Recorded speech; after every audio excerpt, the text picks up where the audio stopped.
Effective supervision and feedback is critical to a student's performance in any research program.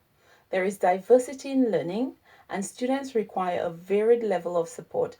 Therefore, feedback should be tailored to meet the individual's needs. My greatest challenge was from the lack of a research and development team in the private healthcare organization where I worked. This presented numerous setbacks in obtaining ethics approval to undertake a primary research project. In addition, the University of Greenwich has little to no affiliation with private healthcare organizations. Therefore, the course leaders were unable to provide adequate guidance for obtaining ethics approval in a private hospital. This limited the quantity and quality of feedback received from the university, and I have to admit there were moments I felt a bit lost in the process, particularly as my NHS colleagues moved forward faster than me, having a more streamlined research ethics approval process in their respective trusts.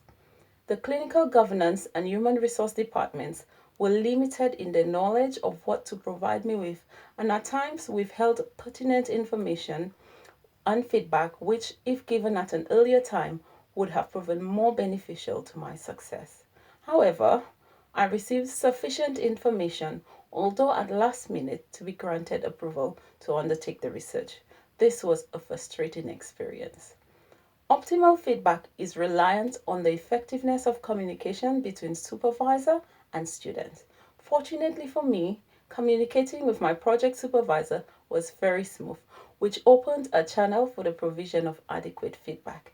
Effective commentary and constructive feedback was provided by the project supervisor, program leader, and course leader.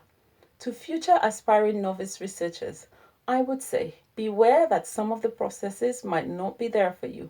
There are no protocols in research, and you very often have to carve your own path in order for your research journey to be successful. Be consistent and persistent, and make use of every opportunity of feedback that comes your way. Undertaking a level 7 research project can feel daunting, but when you succeed, it can be very rewarding. This builds your confidence and resilience, not only as a researcher, but as a person in general.